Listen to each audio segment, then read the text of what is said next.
E acho que nesses 110 mil pontos a gente passa a encontrar bastante oportunidade interessante de novo, né? Aquela bela pinçada que se faz nos ativos.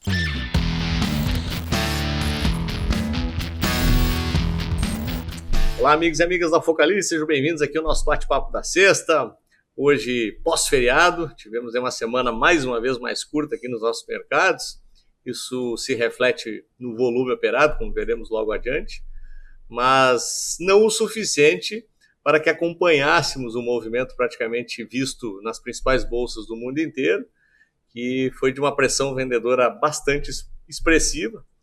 E o principal fator hoje, ou na semana, digamos assim, que tenha provocado essa continuidade de aversão ao risco, está ligado à inflação, né? A inflação americana, em especial, que é a maior inflação dos últimos 40 anos, acima de 8%, e as declarações um pouco mais duras do presidente do Banco Central, onde se tinha uma determinada expectativa do aumento do ciclo para o mercado americano, e fala-se já que não será suficiente e possivelmente já na próxima reunião já se tem um aumento mais vigoroso. Refletiu diretamente no preço dos treasuries, né? O mercado já precificou esse discurso, ele está alinhado com outros diretores do Banco Central americano, e aí o mercado começa já a precificar os ativos.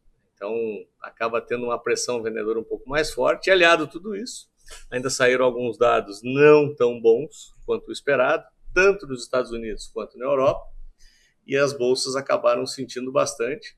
E o Brasil, mesmo com um volume um pouco mais baixo, não foi muito diferente. Nós não tivemos grandes guidance aqui no nosso mercado. Dois fatores que são elencados no noticiário, que na minha visão não tem tanta influência assim. O primeiro deles é a prorrogação do TCU em relação à privatização da Petrobras, que talvez não fique mais para esse ano. O ministro Guedes ainda acha que é possível privatizar esse ano, mas o Guedes é um eterno otimista em relação aos fatores ligados à burocracia estatal no Brasil, mas o mercado já começa a ficar mais pessimista em relação a isso e não adianta, acaba precificando também.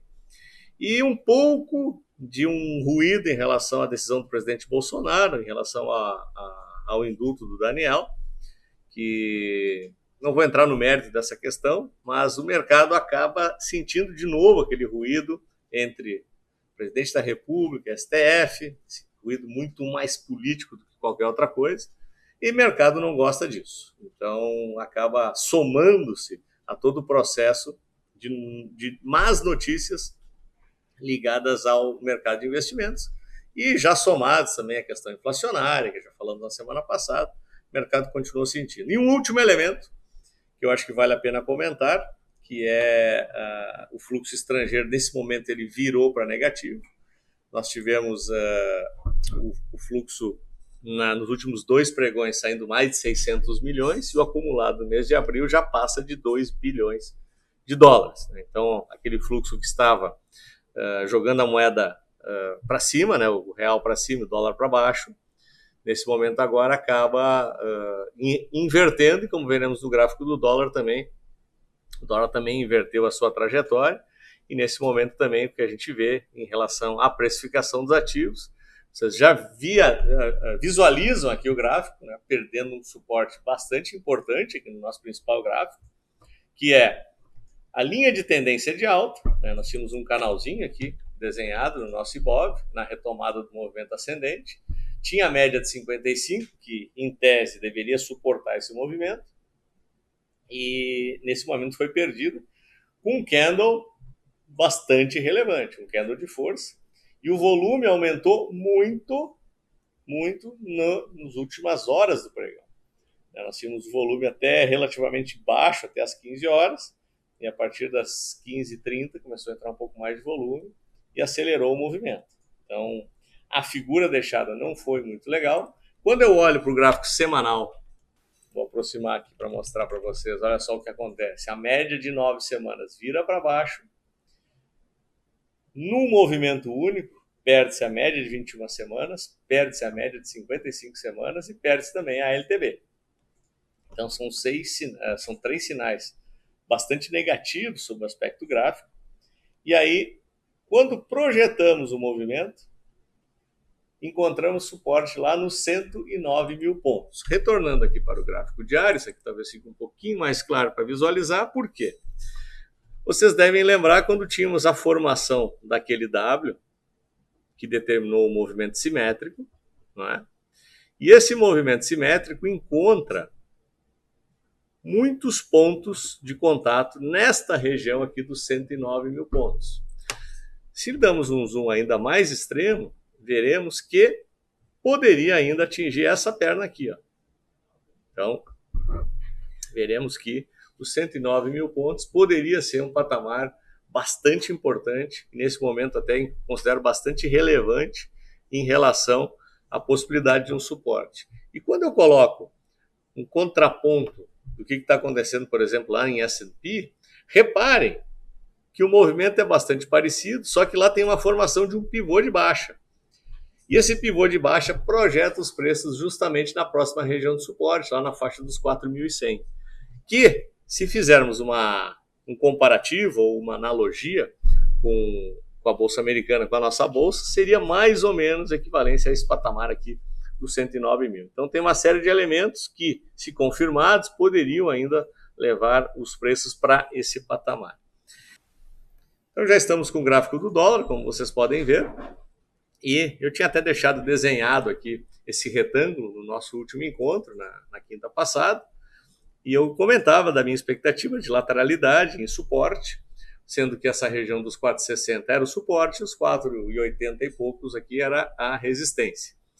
Ele veio na quarta-feira testar o fundo e num movimento único ele já foi testar o topo do retângulo, com um viés aqui bastante negativo, que é o volume. Normalmente, quando temos um feriado ou um meio feriado como este, o volume tende a ser mais baixo. Hoje o volume foi bastante significativo, com um movimento bastante forte de recuperação da moeda americana. Então, inclusive quebrando aqui a média de 21 períodos. Isso aqui me faz crer que tem espaço para um teste aqui do último fundo, e quem sabe aqui na média de 55, aqui na faixa dos 5. E quando a gente vai dar uma olhada no que aconteceu com o DI, olha só o DI 24, essa foi uma semana um pouco mais lateral, ela até foi levemente em queda, ajustando novamente a nova expectativa das taxas aqui nos 12,70. Né? Havíamos caído aqui para 11,80, baseado na possibilidade de ainda dentro de 2022 podermos ter uma redução da taxa de juros. Essa pode ser totalmente descartada, ao menos pelo viés de praticamente todos os analistas, inclusive comentários dos próprios diretores do Banco Central. Aí o mercado volta a fazer o ajuste, ajustou para cima e agora vai acomodando mais ou menos nesses patamares, que acabam novamente oportunizando negócios na renda fixa. Né? Esse negócio que eu venho falando aqui já há algumas semanas também, aquelas janelas de oportunidade, principalmente em ativos que têm marcação a mercado. Quando a taxa de juros está lá em cima, pode ser interessante até para movimentos especulativos.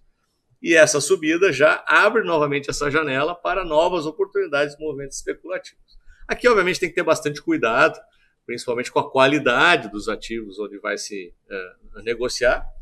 E se for fazer com título público, tem-se toda a tranquilidade aí do risco soberano. Então, talvez até seja bem mais seguro operá-los do que crédito privado nessa visão especulativa. Eu estou me referindo a posições de longo prazo. E apenas para dar aquela última repassada aqui no que aconteceu nos mercados lá de fora, eu já tinha mostrado a S&P, vou dar uma olhadinha no que aconteceu com a Nasdaq, mostrando aqui a Nasdaq.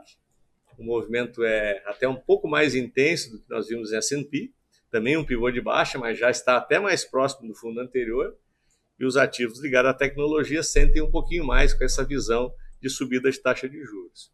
Quando olhamos para o que aconteceu com a Bolsa lá na Europa, está um pouco mais lateralizado, mas mesmo assim vai testar novamente aquele suporte de 2 semanas atrás. Então, não foi uma sexta-feira muito atrativa para ativos de risco, né? Perdemos esse round, e na expectativa do que pode acontecer nas próximas semanas. Talvez a gente possa testar aquela região ali dos 110, 109 mil pontos, e o dólar possa subir um pouco mais, ali 4,90.